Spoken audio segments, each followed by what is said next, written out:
We have a little bit of time left here, so I would like to invite anyone who would like to come up and share a brief memory of Jim.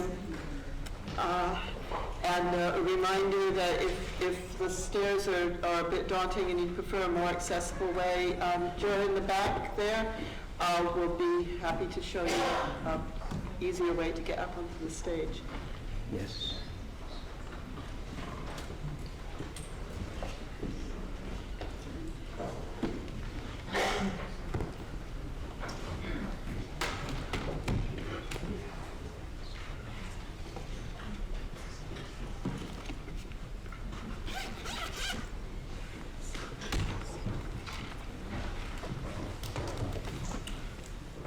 Good afternoon, everyone. First of all, I'd like to give honor and glory to God and tell you a little bit about my relationship, not only with Dr. Jim Walton, but with his family. My name is Sam Hairston, and I was born and raised in Alliance, Ohio, where Jim taught at Mount Union College. But more importantly, where he met his wife, Doris. I'm going to start with Doris because I knew Doris before I knew Jim Walton. As a 4- and 5-year-old going to elementary school, Doris and her family, the Harringtons, lived right next door. I mean, literally next door to my family. Her and her sister, a little older than us. There's 6 children in our family, mother and father. And I don't know if Doris did, but I knew Francis did. Francis would babysit all those little kids that was right next door. And her mother and father, Mr. and Mrs. Harrington, was the loveliest people you would ever want to know.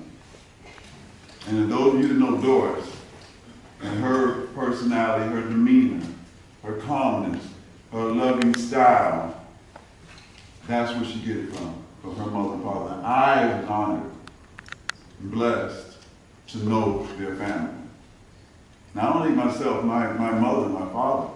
I mean, my mother and her mother were like best friends. Her brother and my brother played the band together. My condolences to you, Doris, Tiffany, Leonard. I know Leonard is here somewhere. Leonard attended, and I think Tiffany did too, attended the same high school I attended, Alliance High School. Now, Jim was from Canton, Ohio, which is only 10 minutes away from Alliance, where he went to college. Akron, Ohio was right up the street, where our boy Ron is from. And Cleveland is not far away. You hear a lot of people refer to our area as Northeastern Ohio, because it's literally all connected. Now, I have to say one thing about Jim, though, because he made a lot of people disappointed in him when he first came to Alliance. Because we had a rivalry with Canton McKinley Bulldogs. For those of you who are football fans, football is famous in Canton. Football, NFL started in that area. Canton McKinley was our biggest rivals. Whenever Alliance played Canton McKinley, I mean, it was blood and guts on the football field, on the basketball court, it was elbows and everything going on. What Jim did was not appreciated in Alliance, was he came in and he plucked one of our favorite women from our neighborhood. Couldn't be a worse thing you could do between Canton and Akron. To come in and literally sweep one of our own beautiful women off her feet, and of course he swept him off his feet too. We eventually got over that, especially when he started teaching at Mount Union. He was the first African-American male teacher, professor at Mount Union College. I went there all the time to play basketball. I didn't play at Mount Union. I played somewhere else in Ohio. at Wittenberg University, same size, small, hometown type of college. But there, you know, it was, at that time, there wasn't too many black professors or even workers at Mountain Union College. I had 2 uncles that actually attended Mountain Union College before Jim got there. One of my uncles is the Tony family, which is very close to the Walton family. And my uncle was the first black administrator in Alliance Public School District. There's others that came along after Brother Jim became a professor there, and he mentored my family, my cousins. They became administrators. They became Mountain Union College alumni. And a lot of the reason was because of Brother Jim Walton. He accepted everyone. He mentored anyone he came in contact with. He loved everyone.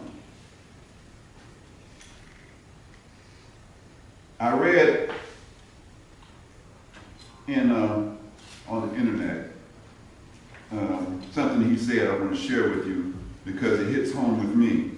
Brother, Mr. Simba, is Mr. Simba here? He wrote this. He said, Jim helps students to find the angels within and to fly as intellectuals. I had a younger brother, my older brother. He's 1 year older than me. And Jim, when he came to Mountain Union College, and he married Doris, he loved jazz. My brother was a musician, he played the sax. And Doris' brother Keith, I think he played the guitar, and they had a band. And they go over to Doris and Jim's house and practice, listen to jazz. But that's all my brother wanted to do. He was a DF student. He got around Jim, and my mother and father is about to pull their hair out because they just didn't know how to get him to, you know, concentrate more and get better grades. Of the 6 of us, he was at D and F level all the time.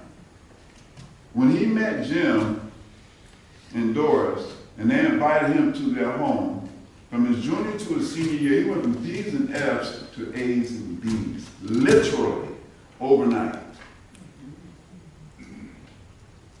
He graduated from high school, went to Akron University, majored in communications, was on the radio station at Akron University, moved on up to Cleveland and was on the radio station playing jazz in Cleveland radio station.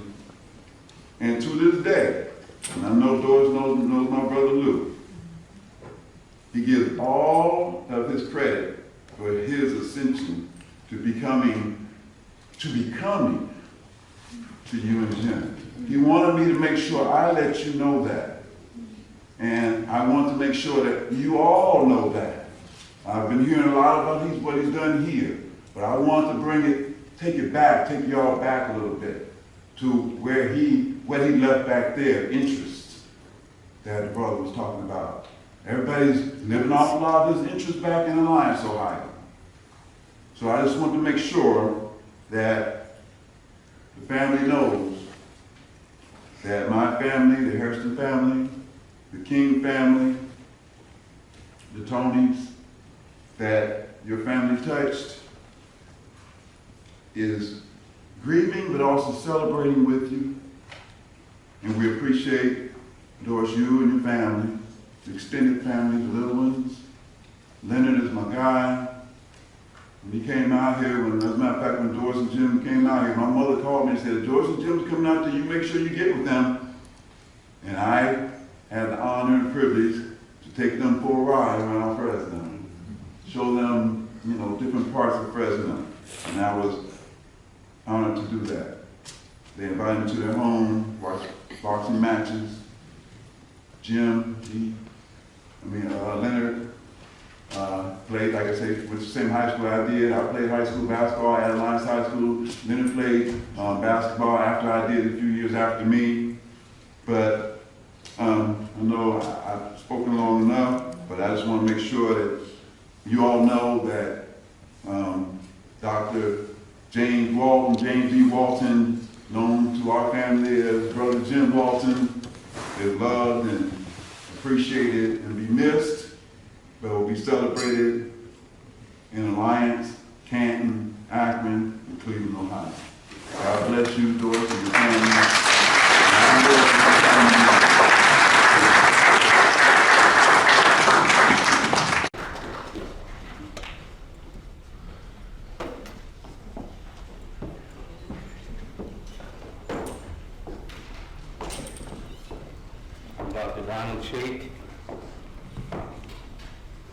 My wife, Patty. I was wondering why Patty wanted to come. She doesn't usually come to these things to celebrate, deal with death. I'm from New York City. Don't hold it against me. 45 is from there. Big difference between the two. Harlem, to be specific, had been a musician at the Apollo Theater. If you ever look at Amateur Night in Harlem, they have a guy by the name of Puerto Rico. If you go too long, they shoot you. That's right. You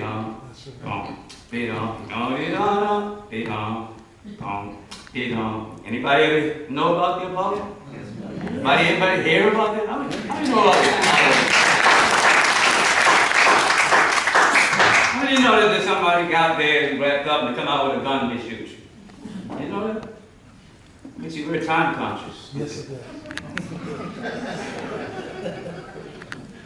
I will speak for about 6-7 minutes, and I got a poem I want to read about 2, so about 7 minutes. Is that okay? Nice. I'm older than Jim, and it was very interesting because I was retired. Pat and I retired from Cal Poly, San Luis Obispo. I did 30 years before that at the Claremont colleges, and before that at a black college called Lincoln University. There was a college, thanks to you. Hey, a black college is the root of part of the answer right now. And Jim and I, 20 years ago, when I was coming from San Luis Obispo to this area, met and came together and started doing what you do when you want to check someone out. And he checked me out, and I checked him out, and our hearts came together. I say hearts came together. Because the reason that I have been motivated to stay at Fresno State in the Africana Studies is because this was a man who I had always wanted to know could exist within the community of humanity in the academic arena. I have to tell you very honestly, the division that exists in the human condition by virtue of color and skin color is very, very, very dangerous, even to academia. I am a refugee from the academic pitfall of the bourgeois. I live in the valley and they live in Sugar Hill. And I brought something that the academicians talked about, but they never experienced because they never came into the hood at dark. One of the people who wanted to investigate would not come out when I was a probation officer years ago, hustling. That's my other gig.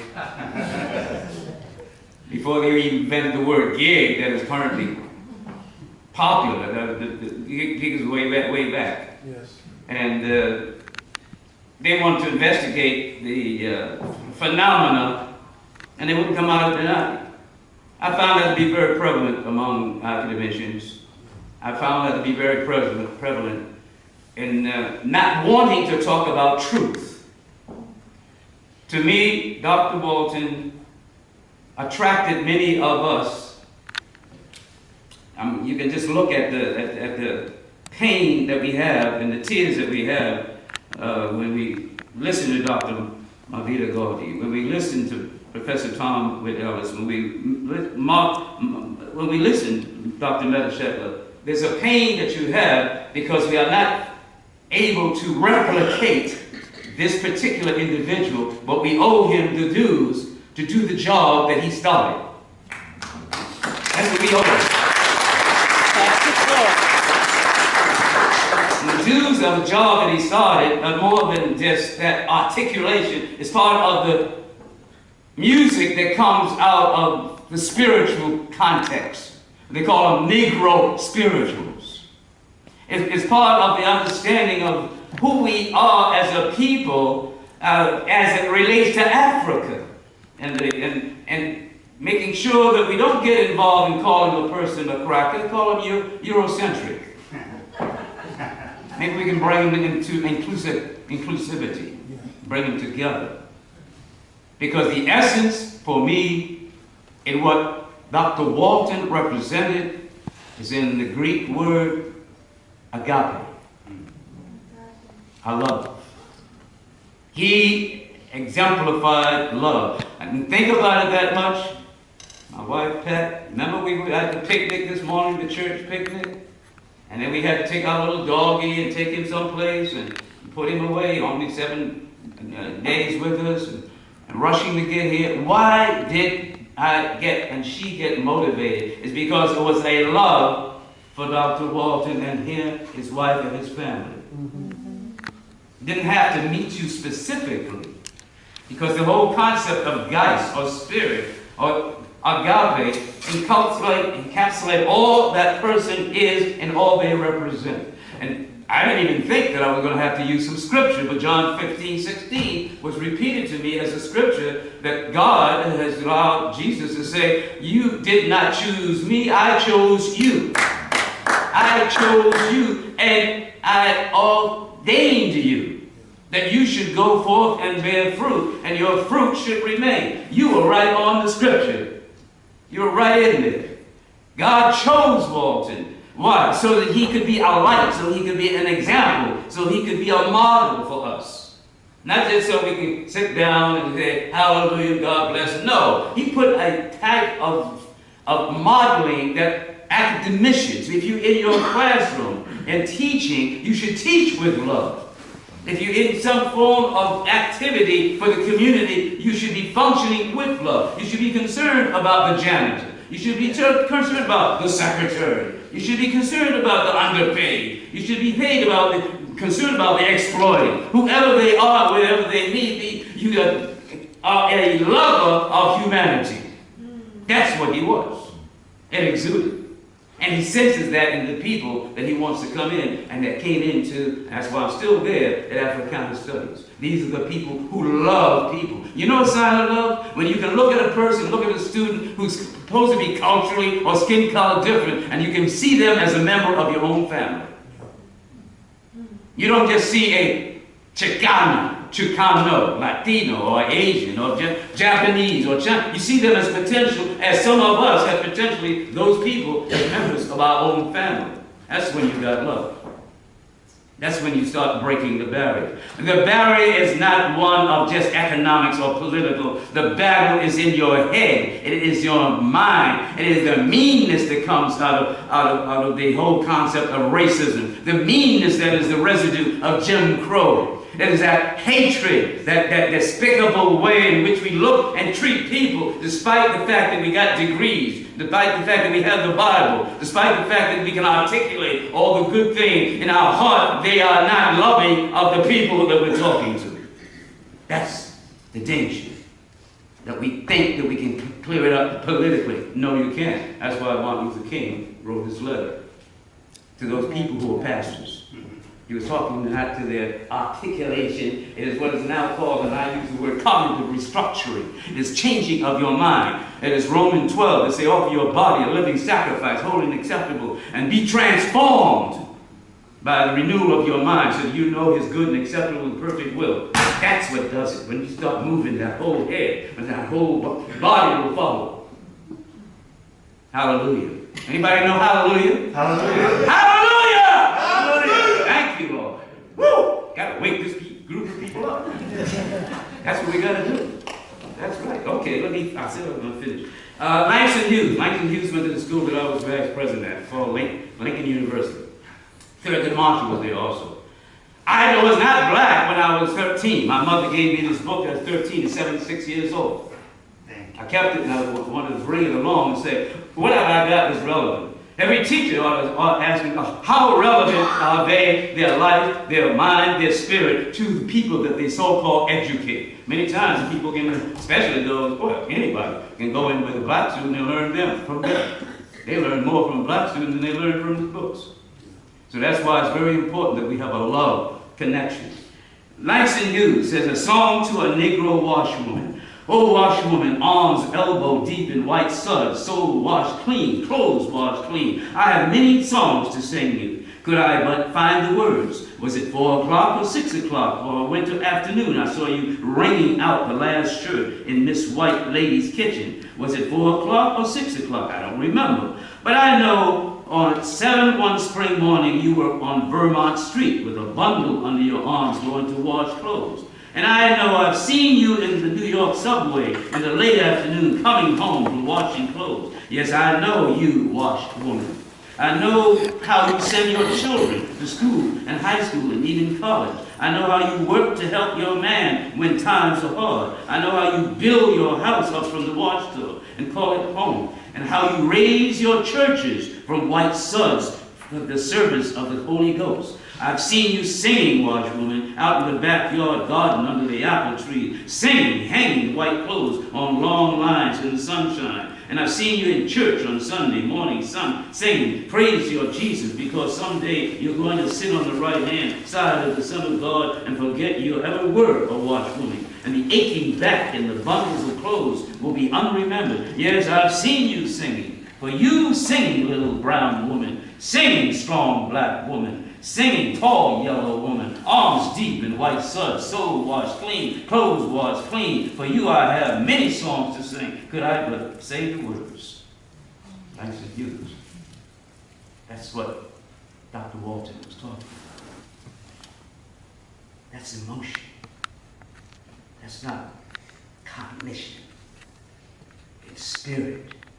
Guys, deep, motivated, connecting. That's what he was about. And if you miss his spirit, you don't understand the blues. One of these days, and it won't be long, you're gonna miss me, and I'll be gone. It was blues. It was connected. It was music. It was song. The spirit is still here. Let's pay our dues. God bless you.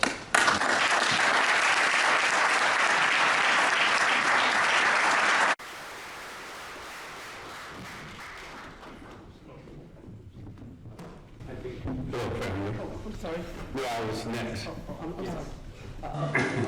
He just didn't realize that I wasn't gonna sit there. I want to, as Pastor McGinsey did, you know, when you have too many preachers, you have a long conversation going on. So I'm gonna lift something from the Bible. Be patient with me, George. Now there was a day when the sons of God came to present themselves before the Lord. Yes. There's a man named Dr. Walton. I was his personal photographer. Wherever he was, sometimes George was with him, I was there. On his last trip, I was there. When he went to be honored in Mount Union, I was there. Now here's the important thing. He's told me once, well, he introduced me on the last trip to his friend Thomas Dremel. And Thomas filled in a lot of gaps about his life. He let his hair down when he was with me. And so Thomas said that when he got married, maybe Leonard was about 6, 7, or 8. I'm thinking he said 7 or 8. So, when he spoke to Doris, he wrote his own vows, and he said, I will see you through the vicissitudes of life. Who was he speaking to? Doris? Or to Leonard? Or to his family? I would like to put a pause there. Not a comma, not a semicolon or colon. For us to reflect that he did his job well. He made one promise. And because he made that promise, and a man can't make that promise, the preacher would tell you, the I cannot exist. It's all about God. Can't do it without God. But what if he was just an angel? The Bible says, be careful. Sometimes you're entertaining angels. And so I lifted that verse because when the sons of man, there was a day when the sons of God decided to present themselves to God. And in my mind, that's the only reason he's not here. It's the only reason he's not here. He did what he said he would do. I will see you through the vicissitudes of life. Thank you for allowing me to be a part of your family.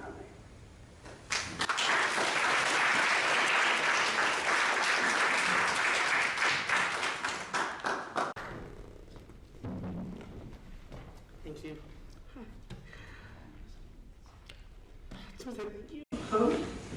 My name is Kapoor, and I was a student of his.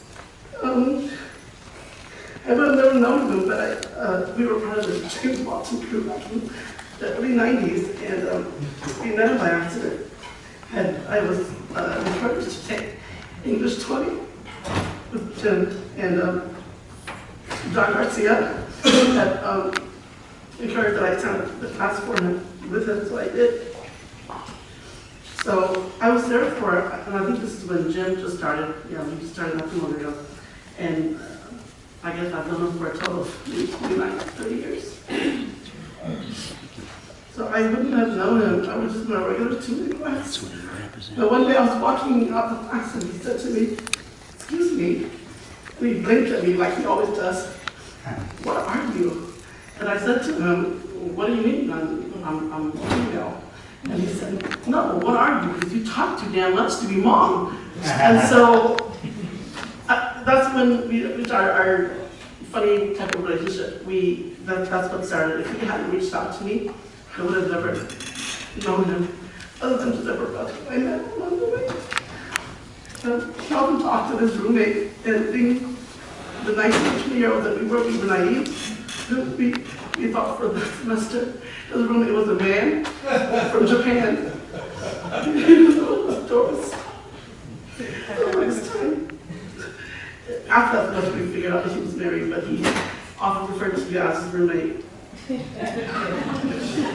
And like Dr. Galley mentioned earlier, he got me into a lot of situations with him as well. One time he volunteered for Men Can Cook, and he didn't know how to cook. So he asked me to go over to his house and prepare chicken for him, Hmong style. So I did. And he said everybody loved it. I don't know, but he said he claimed that he made it himself. So I don't know if that's true or not.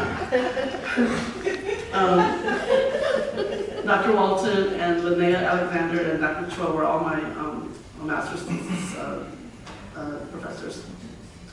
And one time we went to eat at Linnea's house. She had a party at her house, and this is what I had known maybe a couple of years already. We had done a couple of Itoyas together and a couple of liquors together. And he said, go outside, and I think he was going to hand me my essay. And I said, okay. And I went outside and said, Dr. Walton, where are you? I can't find you. I have to go home and it's getting dark. And he says, well, I'm over here. So I tried to get him back, and I said, could you please smile so I can see your teeth? I had to get him back for all the funny little things he did to me on the spot. He had a way of getting him, of involving me in a lot of his situations as well. Dr. Welty's, show. One time I was doing a television show with him on African American History Month. I was a speaker for his summer students that came from Japan or Korea. He always had a following of his Asian students, and on a couple of task forces with him. So I wanted to share my experience as a student, how he touched my life, and he was a friend, a professor, a father figure. Family to me too. And I will miss him dearly.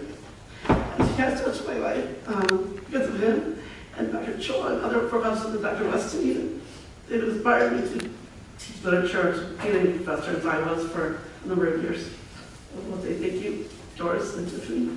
I know you talked about me, Tiffany, in class, although we never really officially met.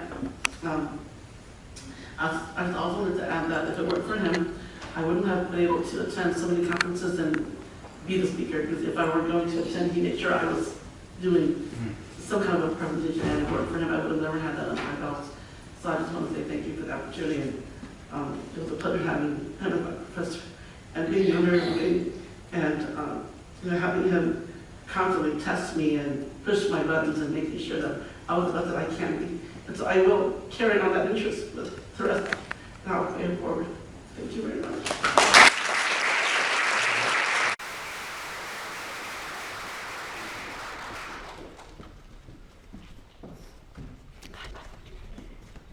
Good afternoon. I'm George Constantin. I'm a student of Dr. Walton's, and I will keep this brief. I have comments that I hope are reflective of what it was like to be a student of his. And just really quick, allow me a deep dive quick into how I met Dr. Walton. I actually came to Fresno State in 1989 as a journalism major, and in 2 semesters, I flunked out at a 0.09. Which takes some work, especially if you don't party. So I found myself back in LA, lying to my family about what had happened to me in Fresno, and pretending that I was in school. Actually, they were sending me tuition money and stuff, which I was lying on, road trips and books and things, and of course had to pay the piper. I got back to LA and bounced around, knocked my head against the wall a lot, and then my parents said, "We think you're ready to go back.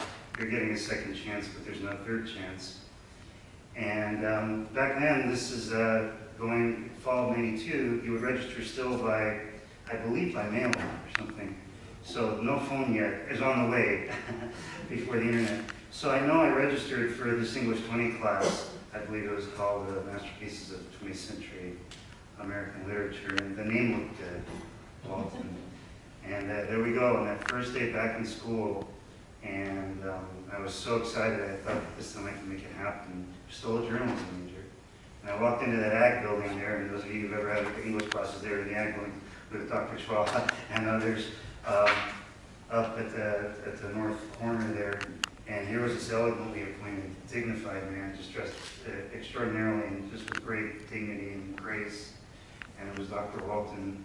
And I just want to say quickly, I am 50, and he is the only African-American professor or teacher I've had in my entire life. And the kind of impact he had on me, where I'm now an English professor myself, I can't imagine what we miss out on if we don't have people that give us those opportunities. So not to make it too much, I worked very hard in his class. Let's have something funny about Dr. Walton, all those reading quizzes, stuff to make sure you were reading. One time, we had almost a book a week. There was at least 12 books that semester. And, Invisible Man, and Native Son, and Joy Luck Club, and Color Purple, 50 short stories edited by Ann Charters. And I was always a reader, so I had no problem putting the work in that way. One time we were sitting in a group, and Dr. Walton got us in these little groups of 4 or more, and one of the other fellow group members was a returning student in his probably late 30s, Marty. We were talking about Williams the streetcar, and we were talking about some of the language, and Dr. Walton would be walking around, checking to see what's going on, which is very, just I wish I could be like that again. It would great. So Marty made a comment about a passage there where he mentioned Stanley. He says, it shows you the dark humor of the thing. And really quickly, Dr. Walton walked by and said, "Oh, the light humor." It was lightning fast, and it was. I burst out laughing. Marty didn't find it as funny as I did. So Dr. Walton actually got me on my path. I was always interested in creative writing, and I didn't know much other than I thought people took things like journalism and did everything else. And really quick, towards the end of the class, I was really struggling, and he kept saying, "George, you can do this, man. Come on, you can do this. I know you can do it." And he even let me deviate a little bit and do a paper on Derek Walcott, who wasn't American, right, but Caribbean. And then he told me he shared that paper with a colleague of his at another university who taught Caribbean literature. And then one time outside the faculty dining room after the semester was over, he said, "George, why don't you become an English major, go for grad school?" I said, "I don't think I can do that, doctor. I like to write." He said, "Why don't you get the MFA?" Which I didn't know what that was. And maybe eventually I would have found out by having creative writing classes. But there's a million ways he helped me. We all got reconnected in recent years, and when he would come to visit Tiffany in Los Angeles, I was really happy to be able to see him at the Bonaventure when the stories would be there, and Dr. Walton. And I wanted to tell two quick things and then with a letter from someone else. He was very proud of his students, and I've never seen a professor speak this much about his students as if they were colleagues, which I guess he respected us, but he would always be talking about his students all over America and where they had gone on into other countries, and with real deep affinity and affection. And we all know the great photos, the Hall of Fame he had with all the great visiting African-American scholars that came here. But he was really particularly proud of going to the Million Man March with Leonard. I know because when we were talking about my favorite movie, Get on the Bus, he brought up photos and he told me stories about what a great experience it was to be with Leonard. And I've heard the expression, you've heard it, but I saw it with my own eyes. My fiancée Anna and I picked up Dr. Walton from the airport from one of the reunions he was at in 2016, and Tiffany was going to meet us at a restaurant. And we were there waiting for Tiffany, and when Tiffany came in, I really saw what it's like when someone says their face lights up. And he saw his daughter, and it was on his face, and I mean, I can't express to you, it was just more cinematic, but he was really, he loved it, he loved Tiffany, he loved his family, and it was expressed to him. So lastly, I just want to show the impact of human mind. I just have a very short paragraph here written by my parents, because they know what Dr. Walton meant to me. So 26 years ago, our son George became a student of Dr. Walton, who along with Professor Steve Yarbrough had a great impact on his life, his continuing education and choice of career. George moved to Virginia for his MFA at George Mason University, remained for a few years after graduation. And during his visits home, he continued to speak about both professors and the influence they had on him. When he returned to Los Angeles, Professor Yarbrough moved to another university at another state, but Dr. Walton was still teaching in Fresno. George wanted to express his appreciation in person, and the former student and professor met many times. Their personal connection developed more than a mutual love of literature. George regaled his parents with stories about their wonderful meetings while expressing deep love, which is true, I love Dr. Walton, deep love for the man he immensely respected and admired. As his parents, we are grateful that George met Dr. Walton, a man with immense knowledge, caring heart, and interest in humanity. Even though we never met Dr. Walton, we also miss him. May his memory be eternal. We know that George will always remember him and talk about him with deep appreciation. Nicholas and George Constantin. And thank you all, and thank you all for attending.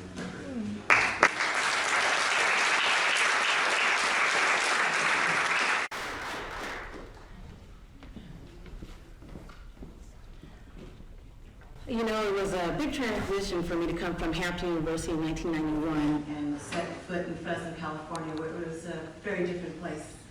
And there were so many challenges that you can ask all the Black professors. All of them were our father figures and mother figures and who we turned to, whether they had office hours or not. And being a mass communications major coming from Hampton University and being instilled into a very foreign culture to me, and a culture shock at the same time, I was very lucky and blessed to be able to have Dr. James E. Walton in my life. I would have to say, is one of the biggest influences why I'm a publisher today. And I still reside in Fresno, California, and I taught English for 15 years, and that was all from the influence of my advisor and mentor, Dr. Walton. He grabbed me when I was just a writer, and I didn't think I could be an editor-in-chief or anything like that, but there was a fallout going at the Uhuru Najieb, which was the only black voice at the time on campus. And we were fighting just to get the monies to print, and he seemed like that warrior that was always there, always in those meetings with us where we just wanted to just throw our fist and say, forget it, and drop it all and say, why are we even trying to do this? Lisa White could attest to this, Marianne, and people that were at the paper at the time. They didn't know how we were going to survive. Eventually, Lisa, who was the editor-in-chief at the time, Uhuru Najieb, ended up dropping out, and we were kind of left with a bag of stuff to try to figure out and sort out and make it happen. And so somehow Dr. Walton was able to reel me in and decide, you know, Julia, you could do this. And I'm like, no, I can't. You know, I said, no, but look, you know, you're a mass communications major. You could have a whole big influence in the writing, and it would be great if you become the editor and chief and just try it for 1 year. That was the whole thing. Just let's get through the semester, and then we'll see how you do the following year. Let's see if you really want to do that. Okay. And don't worry, I'll be there to help you. And he was there late nights. He helped me to get the content from the nationwide commentators. He was writing stories. We were all writing stories. And I had some other friends of mine that were coming to write the stories. So he made me feel like I could do this. Then the next year came. Well, you know, you might as well, you're getting good at this. So why don't you just keep going? I really think, you know, you have the talent to do this. I'm like, is he filling my head up to make me do this? And it worked, right? Because I did it the following year. And then the year thereafter, he didn't have to tell me anything. He just saw me roll with it, that encouragement. He just kept going, kept encouraging me. And I kept rolling. And then when I was on my way out as a graduate, I said, well, you know, the other Uhuru Najieb editor-in-chief is going to need your help. You know, and Jacques, you know, he's an upcoming and he's going to be the editor-in-chief, but I told him how you could help him. Dr. Walton, trying to And so Jacques, you know, this big old smile, I'm like, okay, how can I say no? How can I say no to Dr. Walton? How can I say no to this bubbling smile in front of me? And then he would tell me about O.Z. May. That's how he would say her name. And I said, wonder, why does he say her name like that? And probably after O.Z. May, I said, Dr. Walton, why do you say her name like that? Well, Julia, that's her name, O.Z. May. And it seemed like it was two separate syllables. And just the funny things he would do like that just kept us going. I'm like, okay, Dr. Walton, okay, you're hilarious. But he's such a big influence in my life, and I wanted the family to know that. And I know, Mrs. Walton, you know that dearly. And you all went to my plays, my opening ceremonies. You watched me on TV as a host, and it was like the father figure, like my adopted parents that I didn't have while I was here. And it was Dr. Walton that was there for me when my mom passed away a month before graduation. And he told me, I have to continue. I got to go forward. And I thought I was lost. I thought I wasn't going to do it. But I did. And I'm so grateful that Dr. Walton gave me the recommendations, gave me the push to be that McNair Scholar, gave me the encouragement to be the publisher that I am today. I'm so grateful for your family sharing him with me and with all of the students. And I'm trying to fight back tears, but I just want to keep it short and sweet and say thank you. Thank you so much.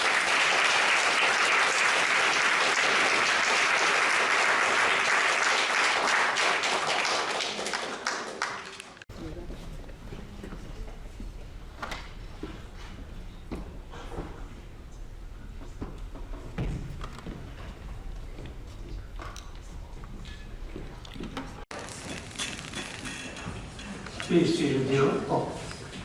Can you hear me? Yes. I got inspired by Julia.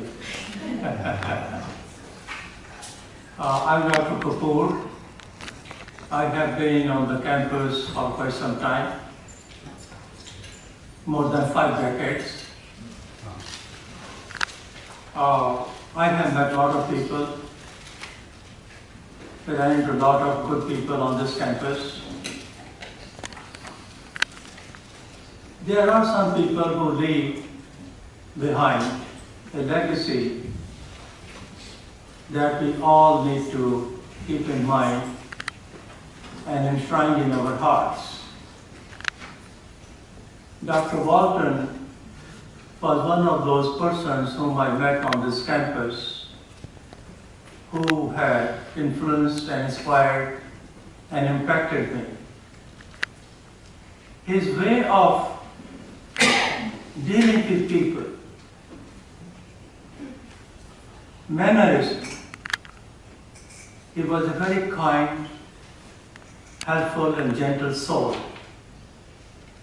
Whenever I met him, whenever I had a meeting with him, I had a very special energy that he emanated, that he gave. I had invited him to give a keynote speech at Dr. Martin Luther King celebration, which we organize every year, which I have been doing for the last 35 years in this community. He gave a very powerful professorial lecture, I should say, but he had concerns about the racial divide in this society, the ethnic divisions in this society, inequality and injustice that we still have in this country. He had a great concern about that.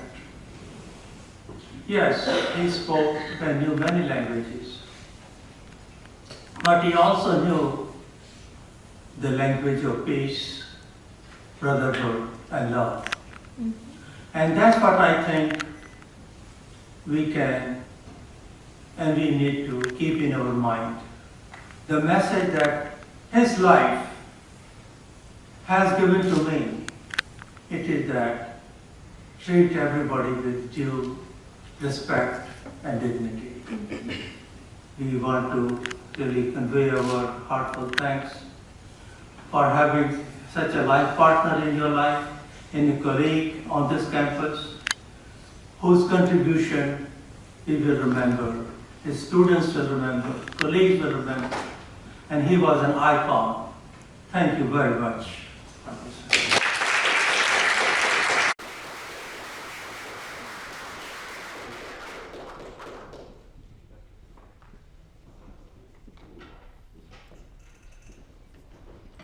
Hello everyone, thanks for your patience.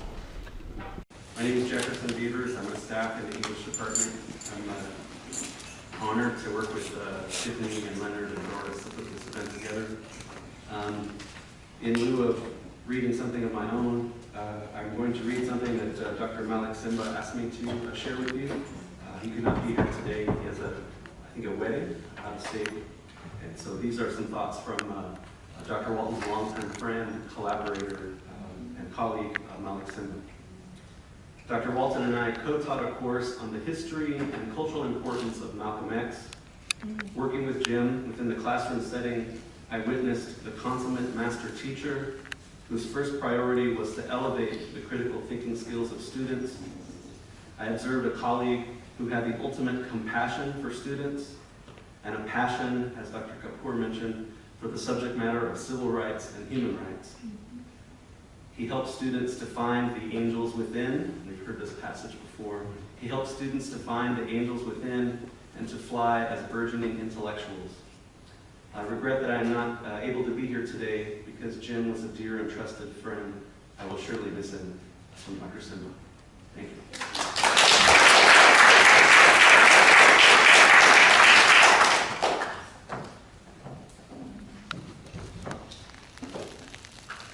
Good afternoon. Thank you so much for the opportunity to share a few words with you. Today we're here to honor the life of a professor, a father, husband, and for me, an uncle, and Dr. James Walton. My Uncle James was one of the oldest of 10 siblings.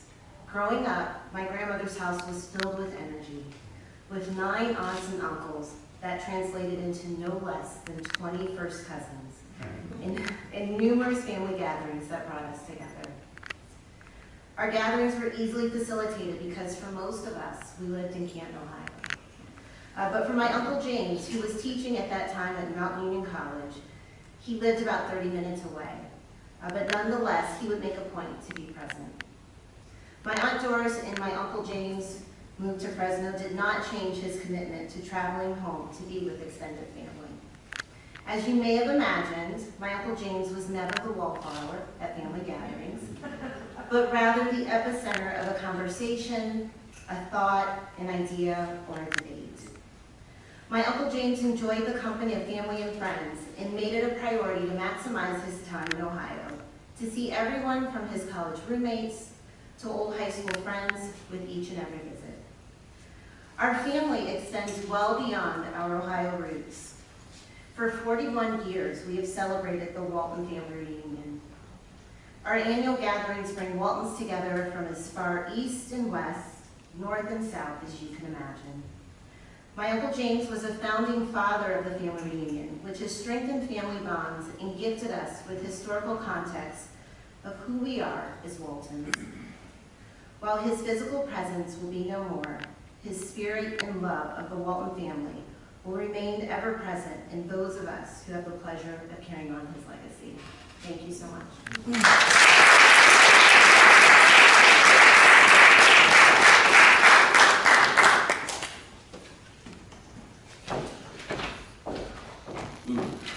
Good evening.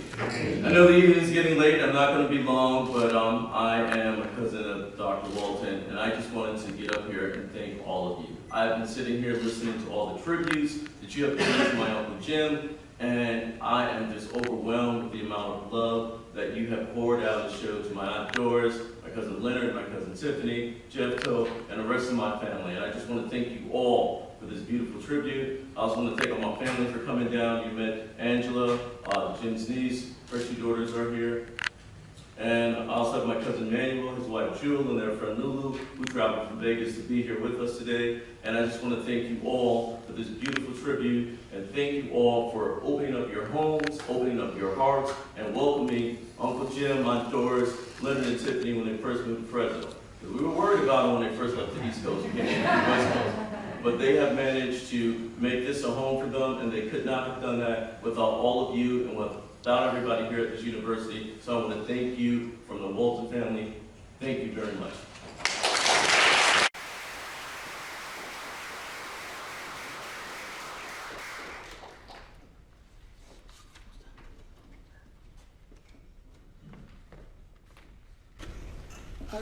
Thank you once again to everybody who spoke. I know we all have probably tons of memories, and as we were listening to the speakers, even more memories would come out and go, oh yeah, there was that time. I think we will be wrapping up here, and is the Dean's Gallery still open? It's still a little bit of time and perhaps a little bit of chat and some memory sharing that can happen while we're enjoying some refreshments. And I don't know, I'm just going to cry now, but please, thank you all again for coming.